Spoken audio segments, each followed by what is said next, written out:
How can you get a good night's sleep without spending a lot of money and wasting your time with fads? Well, sleep preparation. What? No more just going to bed?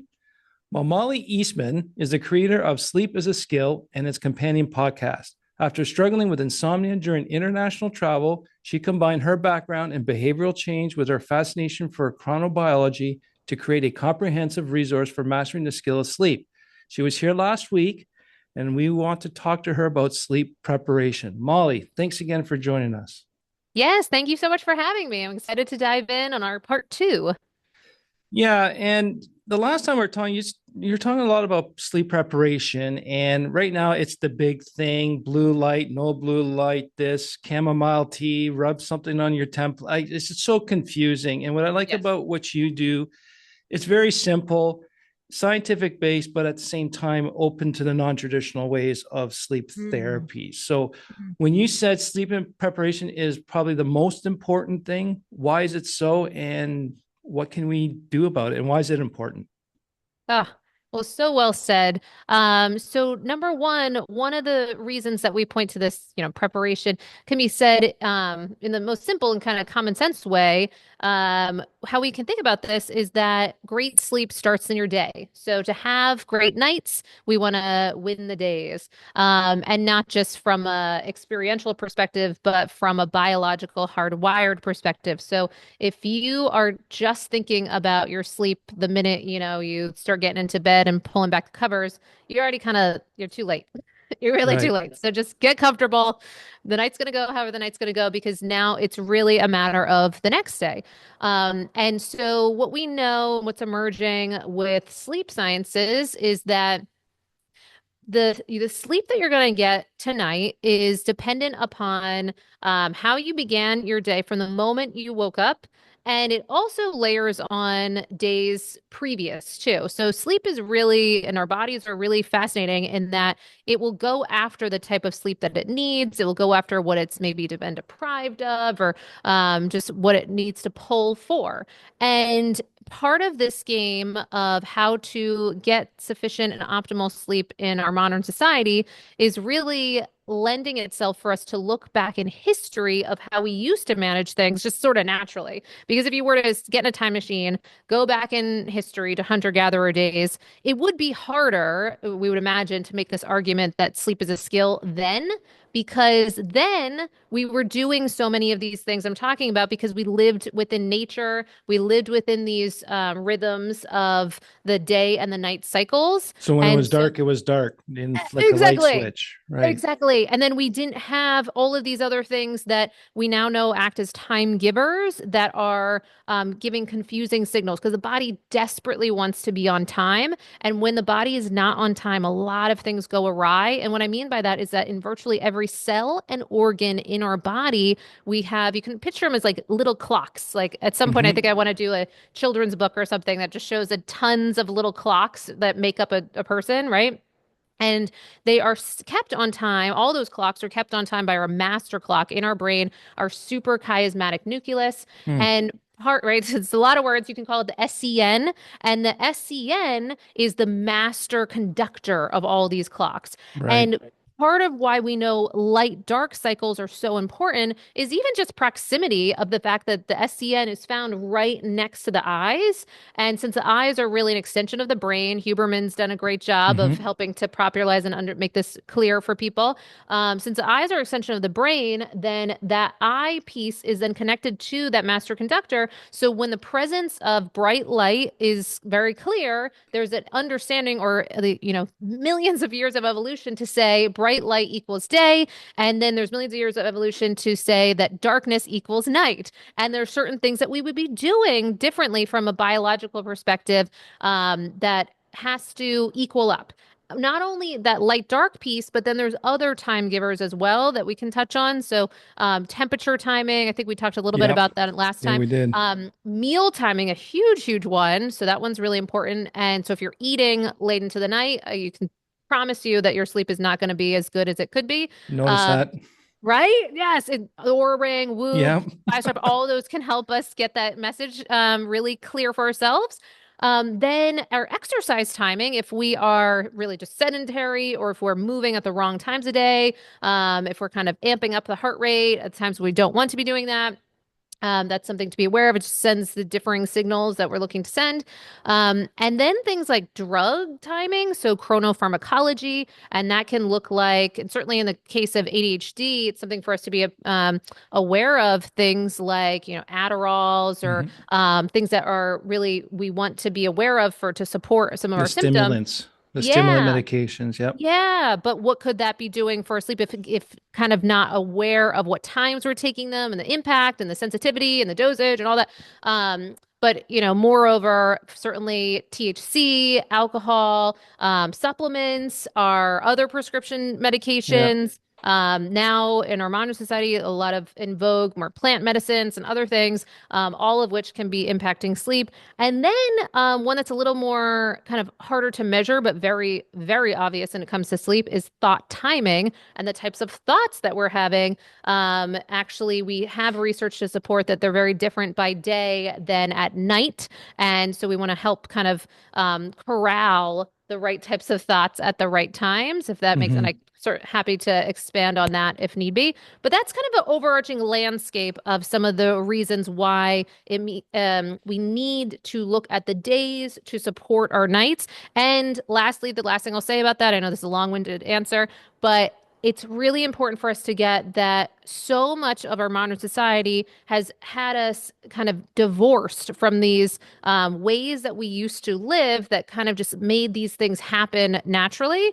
And we do know in history that sleep sciences, it's a new science really, and that it's only started emerging in any meaningful way since the Industrial Revolution, since we started going indoors and under electric lights. So we know there's some sort of correlation between the heavy uptick in sleep issues and the ways that we're living today. So that requires a modern solution. So what I heard was modern technology is affecting our sleep because it's pulled us away further from the natural way of our body was accustomed to sleep. When it was Yeah, dark, it was dark. You slept. When the sun came up, you woke up. And right. this, so we're actually unbalancing our natural sleep patterns. Is kind of what I'm hearing.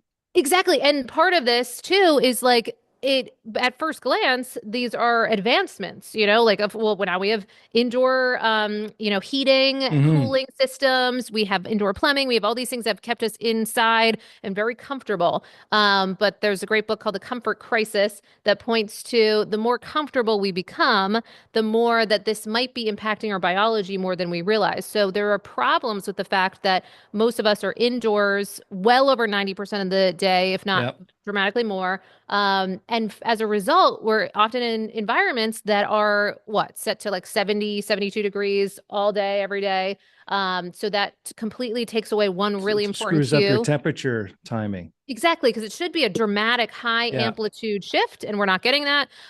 Same with that dramatic dynamic lighting that we would be exposed to. That's why NASA takes really keen interest in this for their astronauts to keep them on time.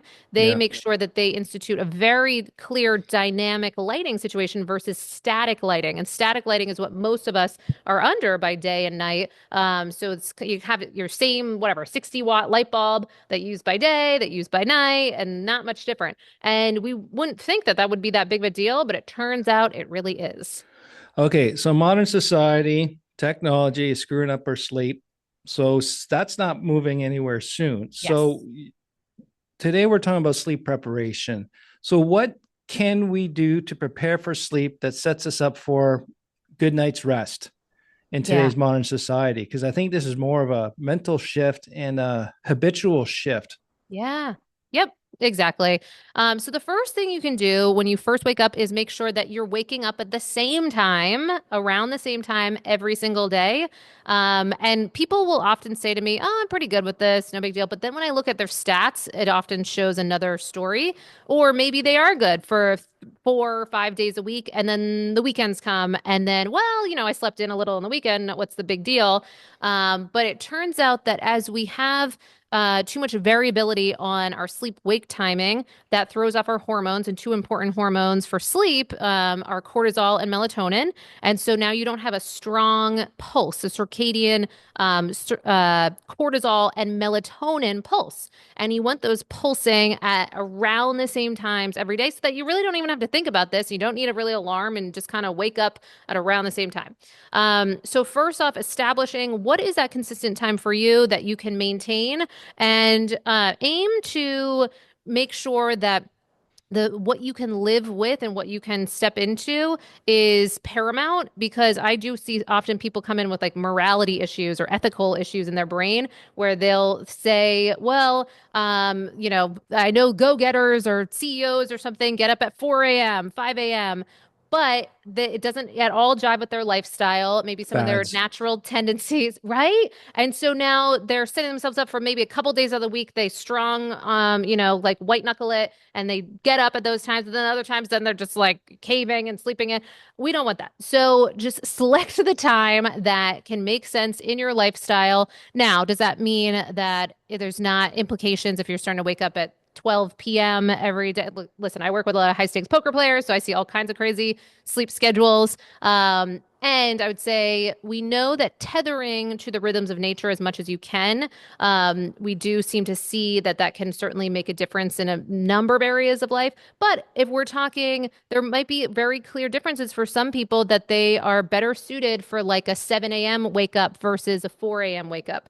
Hmm. So there's some variance, but it's still connected to some of these sunrise, sunsetting behaviors of your environment. So make sure that you're choosing something that both somewhat aligns with these rhythms, if you can, and then most important that you can stick with this. So now you're getting up at around the same time, 7 days a week. Then, depending on if you're able, if the sun is up, we want you immediately up and out and getting that sunlight in your eyes with no sunglasses or anything of that nature. I think we talked a little bit about this. Is that something that Hmm. you've been enacting too? No sunglasses. I've been wearing sunglasses a couple of years, and I found out Yeah. it's okay to do that. Yeah, right. Because a lot of the modern wisdom is thinking, well, we got to protect our eyes, and And I there's find that the sun's not as bright anymore because I got not accumulated, but acclimatized to it. yes. Yes, exactly. So that acclimation process is very real. So when people, because a lot of people say that to me, they'll say, no, no, no, I'm too light sensitive. I can't possibly do that. They'll might say things like my eyes are light eyes, or I've always been sensitive. And so for a lot of what we discover around mitochondrial health, because mitochondrial health is crucial for getting great sleep, and just health in general and mental health and more. It also relates to ADHD like symptoms. Mitochondrial health, we know that, or we see signs that if you are very light sensitive, often counterintuitively, what we need to do is get you more light, but strategically so. Hmm. So we'd want to begin with that morning light, which is more rich in infrared light and that red light source. And that red light source is going to be healing to the body, not from a woo perspective, but like measurably. Again, this is NASA was another group that led the charge in red light therapies for wound healing, cellular turnover, Yeah, I've seen that. right? Yeah, and so they kind of began this process, and now we have a whole runaway train of a lot of information coming out around some of the benefits of red light therapy. But you can get it for free if you go outside under the sun. Particularly, it's always present whenever the sun is out, but it's particularly rich on the first half of the day, and then at the end when sunset. So anytime you see that pinky hue to the sun, Okay. literally no, that's infrared light. And you can also become a bit of a, physics enthusiast if you get, I think I might have mentioned some of these apps last time, but I'll reiterate. One is called the My Circadian app, and you Hmm. can download that. And what you'll do is kind of put in information about yourself, where you're living at the moment. So it will geotag you where you are. You can put in information about your Fitzpatrick scale. So that's the scale of your skin tone, because we know that the darker your skin tone, the more almost natural sunblock that you have. Hmm. And so the darker your skin is, you need to be out even longer than Oh, some of the wisdom that's been thrown out there, because unfortunately some of the recommendations are done on like white men, of some of the research that we've kind of garnered. So you want to be aware of where you fall on that kind of list of things or that scale. And so that app will help you though. So it will help you understand what is the UV index in your area, because UV, actually, we do need some UV lights. We need some UVA and we need some UVB. UVA is going to be helpful for hormonal production. And so when we're talking about, so people saying, so for women dealing with issues around perimenopause, for men, testosterone levels, even just in overall well-being, all of those things are going to be addressed with this phototherapy. This is a real, kind of has measurable impacts on your health. The next piece that's very clear, and this came out a lot during COVID, is UVB. So UVB is available a bit later into the day, and that's where you make vitamin D. Now, vitamin D is something that many of us are deficient in, and this is really, despite being called a vitamin, it's really a hormone. And Oh, really? Okay. yes. And it has massive implications around your health and well-being. It's part of the reason, personally, that I moved to Austin was because in the Northeast, where I'm from, so I grew up in Maine, lived in New York for many years, you have an entire part of the year where you can't make sufficient vitamin D because of the winter months. The sun is at too stretched across the horizon, so it's not strong or powerful enough. So you have to, there's things you can do, but I didn't really want to do those. That involves being out in the cold a lot more than you might want to. So I moved to Austin to kind of, circumvent some of that. But unfortunately, people that don't know this, then they're dealing with insufficient vitamin D, which vitamin D is crucial to serotonin, and that's a precursor to melatonin. So you're going to feel not good. You're going to feel like depressed, somewhat. That's going to affect your mood, and that's going to affect your ability to sleep. So if you have low vitamin D, you must get that corrected. And that doesn't just mean taking a supplement. And that's what we used to think you would do. Yeah. Now we understand that there needs to be actual sunlight getting on your eyes. And natural, the actual real shit. Sun. Yeah, the real shit. Exactly. That's what we need. So you want to get that now. Quick caveat. If you, like I said, if you're in those northern latitude locations, or if you're in a latitude that doesn't allow you access to as much sun during certain parts of the year, then we might invest in things like you can get lamps that help you create vitamin D from a lamp source, which is pretty crazy. So one is called Spurdy lamp. And so that's one that was selling out during COVID because, so many people are realizing, oh shoot, vitamin D and viral load are interconnected. We want to make sure people that have higher vitamin D appear to fare better with things like COVID or viral load. So those are really important. You invest in those, and some of them, like Spurdy, can often be covered under insurance. I shouldn't say often, but can be covered under insurance depending on what's going on for you with your health, like psoriasis, eczema, certain things that are very clearly correlated with that. There's another company called Chroma D that can not only help support producing vitamin D from a light source, but also give you infrared light. So I actually prefer that one. But these are all very powerful. You can get sunburns from them. It's like the real deal thing that you're bringing in. So you want to be mindful of how you're using them. Now, use that app. And even if you just start there, if you start at the same consistent wake up time, 7 days a week, you can have a little swing plus or minus, say around 30 minutes or so. But you're anchored at about the same time. And then consistent. And then 80%. You layer. Right. And then you layer in this light, because once you bring in this full spectrum light source from the sun, that helps turn off any kind of leftover faucet of melatonin that might still be kind of dripping down, kind of keeping you a little zombie-like. Okay. Right. So it would give you actual mood booster, and not just, like a nice idea because, it's pretty and the sun's out. No, it's actually biologically hardwired that will shift hormones and be more of a wake promotion tool. So utilize those things and then drip yourself with presence of sunlight throughout the course of the day. The same way smokers would have had smoke breaks. We want to have sun breaks. Yeah. And just figure out a way to get yourself outside, so like smokers always figure this out. They would make sure they got outside, they had their breaks, they figured it out. So we can figure this out with the sun piece as well. And especially, when I'm working with poker players, it's not always easy. There are casinos that you have to walk for like ever in a day to just get outside. And yet we can still do that with them. So we can certainly do that with the average person too. Yeah. And we're not promoting smoking to get more sun. Exactly. Don't get that twisted. But I know what you mean. When I was smoking, it was outside, a lot of breaks. Yeah, and you as just well. kind of, sometimes it was inconvenient, sometimes, but you figured it out Yeah. because there was enough of that pull. We want to have enough of that pull because we are actually designed to be sort of addicted to the sun, because there is that kind of feel good effect. And we Yeah. are, we're not that far off from like plants that if you put a tarp over a plant, see how well it thrives. And we think that we're so different. And I know this is an overly simplistic analogy, but there are real things that happen when we cut off that exposure. Well, I've also been explained that technically our bodies are superconductors and we get our Yes, energy from the sun. So it's an energy exactly. source. So you Yes, got go to bed on time, wake up on time, not on time consistently, same times, yes. get sun early in the morning. So that kind of explains it starts in the day for sleep preparation.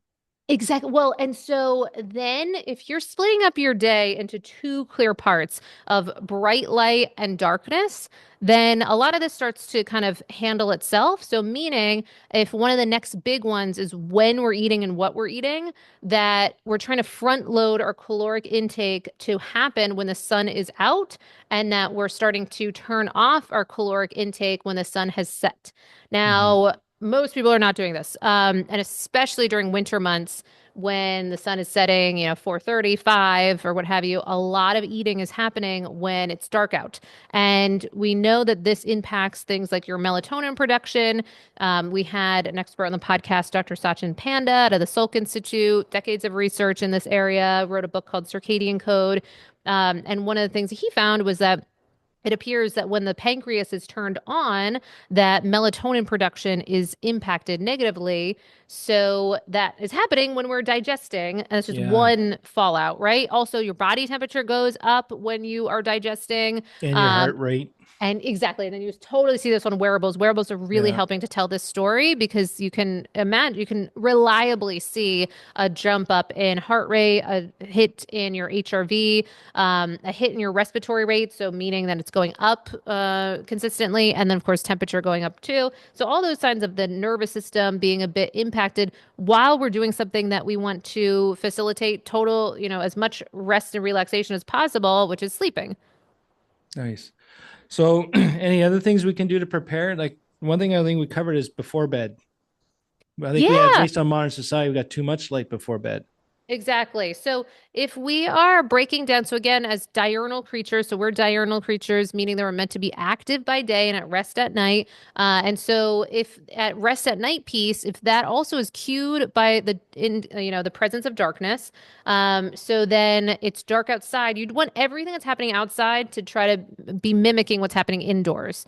So if it's dark outside, it should be pretty dark in your indoor environment. And then if it's dark outside, it's probably cooler. So we Mhm. would want to be lowering the temperature in your space. And you not just like, 5 minutes before you're going to bed, but throughout that evening period of time. And a lot of this in the future will be handled by circadian aligned building biology kind of proponents. So in the future, we'll see kind of smart homes that the temperature will change just automatically and it will have a whole cascading effect. We'll see the lighting automatically. And that's already done in some of these, the lighting piece, and some with the temperature piece, depending of, what you got involved. But so all those, the light sources and the temperature sources are dynamic and they're shifting. So if you don't have that, if you can just manually drop down your temperature at night, if you can turn off your lights or down to very low light, so it should be like amber, incandescent, Yeah, Himalayan like a salt, firelight, red light, exactly, fire, mimicking fire, because that's what we would candles. have. Yeah. Yeah,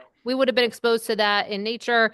So we're evolved to be around that. It doesn't impact melatonin production as much because the blue light source impacts your melatonin production and measurably, especially for very bright sources.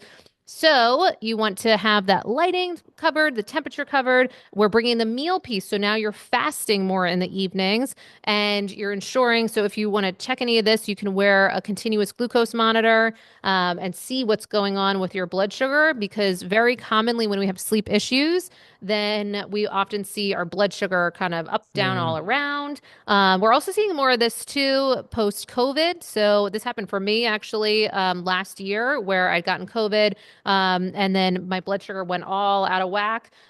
We've seen that for many, many people because a lot of our people are wearing, their sleep tracking and they're wearing CGMs. And so what's amazing is since we're getting all of that data, we're also able to see, oh, wow, look what happened when, someone got sick or major stressors, they gained some weight or changing their diet or whatever happens, they're starting to see more variability. So don't think if you ever tested your CGM, a couple years ago and it was fine that everything just keeps staying the same. Because also hormonal shifts, especially for women, can make a big difference in our continuous glucose monitor readouts or glucose Stress does stability. too. I noticed that stress is a big one with the glucose effects. Huge, Yeah. huge. Yes, absolutely. Kind of traumas, things that you might be dealing with. So all of those, it can make a lot of sense to just kind of periodically check in and take a little pulse of your glucose. Now, in recent months, really, now we have the ability to get these without a prescription and for about like $50 per sensor now. So one of the companies is called Lingo, and I have no affiliation with these companies, but they are now making it available so that even without diabetes, that you can get this without a prescription and just sent to you like, in Yeah. some of them I've gotten in like 48 hours, like really quickly, affordably and what have you. So wearing those can really be eye-opening, and that can be part of what you're doing in the evening is now bringing in much more of a digestive break, if you will.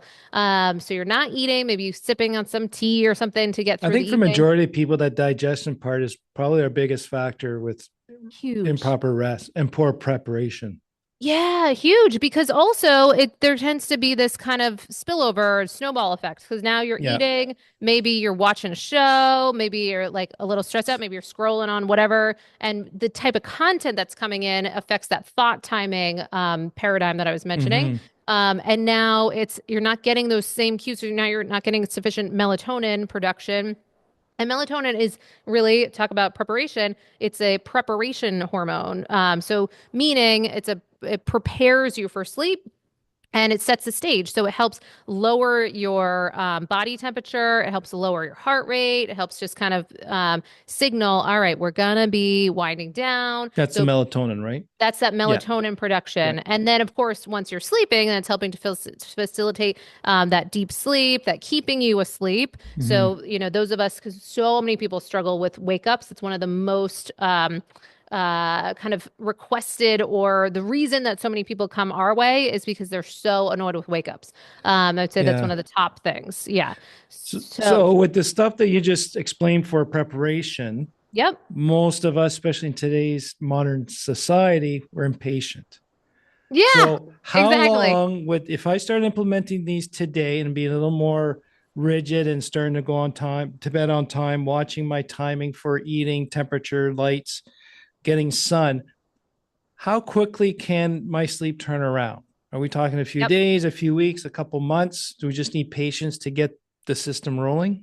Now, with the ever annoying answer, it depends.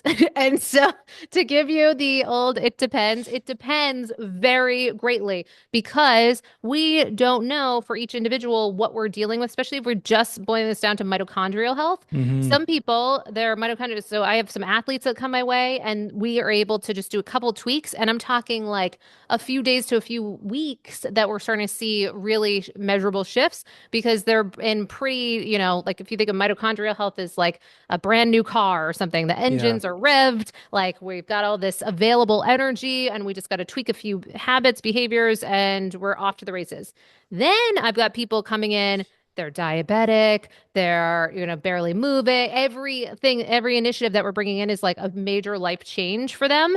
Yeah. They might have some more time going on. Also, hormonal shifts if they're dealing with major traumas, if they're dealing with a lot of stressors. So we just have no reprieve for the body and mind day after day. And it's maybe been going on like this for months and weeks and decades. Also, I get people coming my way, and I'm sure there's listeners that might be on a bevy of different types of prescription medications. And certainly as it relates to sleep, they might be on different sleeping pills that could be kind of messing with some of this wiring and firing of the signals of sleep wake timing.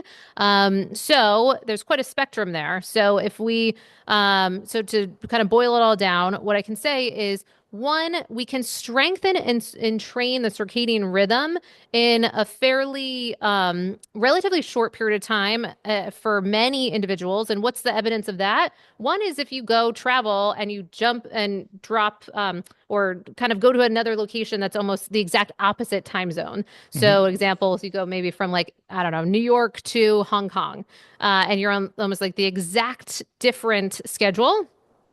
We know that for most people, it takes about a day or two per time zone to shift. So that's pretty quick, right? And so unfortunately, though, for most people, you're starting to feel just about better by the time your trip's done and now you're coming back. Yeah. Right? But those are short changes. But I'm talking about, like, I've been struggling for a while. But what I'm Yeah. hearing is it could be a couple months. It'll take some time. Of course, depending.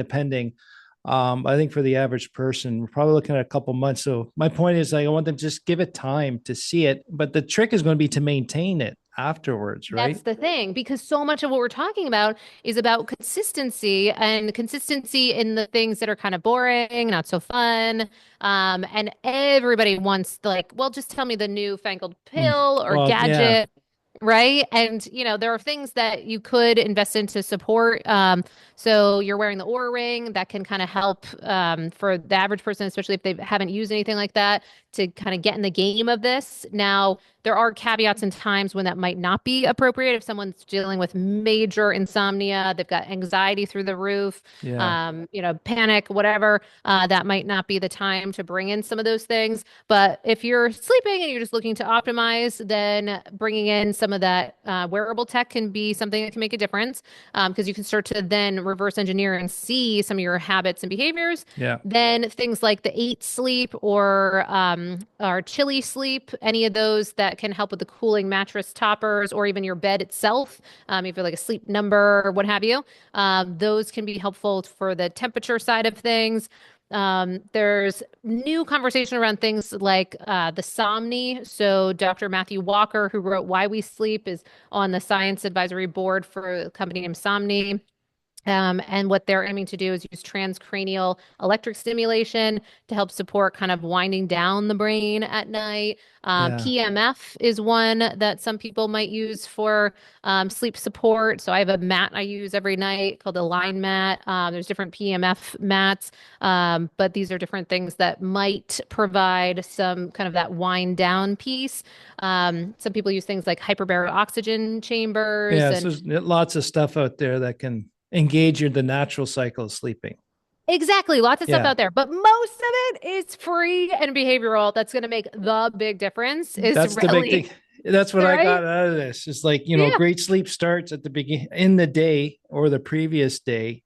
Yeah. I really like that modern society is really screwing up our natural tendencies of sleep. And that's what we need to get back to, is what I'm hearing, with natural sunlight, consistent sleeps. And the night day thing to me is the biggest takeaway of, good. If it's dark, meant to go sleep, especially with knowing now that melatonin is a sleep preparation hormone. That changes it a little bit. It's not necessary to make it sleep. It's to do the preparation as well. Exactly. So it's not like an Ambien or something. So people will take melatonin like right before bed and think, oh, well, this will cover me. No, it's not like that. So it's something that is preparing in advance, hours in advance of you going, even beginning to be sleepy. But also a really important thing about melatonin. Right now, as I'm talking to you, I have this sliding door. So I slid back the door. I don't know if you can see this. So slid it back so that's just like fresh air and sunlight coming in. And part of why I'm doing that is because if I'm just resting on my laurels and only getting my sunlight through the window, that's going to impact the quality of that light. Why am I talking about that with melatonin? Because the UV is being filtered out by the the glass. Exactly. Yeah. And that in order to produce melatonin, we have to have the presence of sunlight on our skin and in our eyes by day, which is Yeah. confusing because melatonin has always been thought of as the hormone of darkness, which it is because there's an element of the brain-based melatonin that's occurring at night when it's dark out. But mitochondrial melatonin, which we only just kind of realized in recent years, is that our mitochondria is producing our melatonin as well. So different section of melatonin, Yep. and a huge swath of the melatonin that you make is actually derived from the presence of that sunlight by day. So that's another reason why you need this. Now, again, referencing Dr. Sachin Panda's lab out of the Salk Institute, one of the things they found was that it appears that you need about an hour of time outside under sunlight to make sufficient melatonin at night. So this is a big deal because most people are not getting an hour of sunlight exposure every day. So even if that was just like one of the last takeaways you get, so consistent wake up time, consistent sunlight in the morning, but also somehow throughout the course of your day that you're getting an hour of time where your skin and eyes are exposed to sunlight by day, that's going to help you produce sufficient melatonin at night. And what I just heard there is no 100 gadgets or stats out there. We just got to keep it natural. And it's not very complicated to do sleep preparation. So keep it simple. Don't stress out is what I'm getting from this. Yeah. And also, when there is stress, because we're creatures of stress, and stress can be important for us. Anytime you work out, you're actually like dosing yourself with strategic stress. So when you're getting that stress, we want to put it at the right time. So there's a great book. I don't know if I mentioned it on our part one, but it's called The Power of the Downstate. And that one is one of the few books in sleep where we're actually pulling HRV, so using information around heart rate variability. So anyone that's tracking their sleep is often seeing some of their HRV, heart rate variability indicators. And so for anyone that's like, what is this? Why do I care? Heart rate variability is a kind of great proxy or estimation of what's happening with our nervous system. And if you're seeing that kind of drop from your baseline, that can be an indicator that your nervous system is stressed for whatever reason, your body is stressed for some sort of reason. So you really want to support that. Now, that book, The Power of the Downstate, is really helpful. So what they do, while I mentioned having bright days, dark nights, how they break it up is they want a rev state, so like an up state, and that's also presence of sunlight. So revving up. So this would be when you would have the stressful conversation with your spouse, or like you would write or journal or put all those things that are stressing you out, like get those out of your mind and onto paper, into action somewhere, send the email that you got to send, take the scary steps, like So whatever. another natural way to clear the head. Yeah, exactly. Yeah, And so because your heart rate's going to get up, you're going to get all amped up. Okay, great. Do those things by day, get that out, and strategically so, because this is a big one. We had we can go on for hours here, but we're running out of time, Molly. Oh, so much. Okay, got it. No problem. But I think I'll roll over to the next one. We're going to talk about sleep disorders. But for you, the listener, how does your current sleep prep work for you? Or do you even have one? Because I know I didn't have one for a long time. So thanks again, Molly. Well, thank you so much. This was wonderful. And I appreciate you helping people sleep better. Yeah. And we definitely learn a lot. It's not that complicated to prepare for sleep. We just got to do it. So perfect. Thanks again. And to you, the listeners, thanks for learning with me. Take care.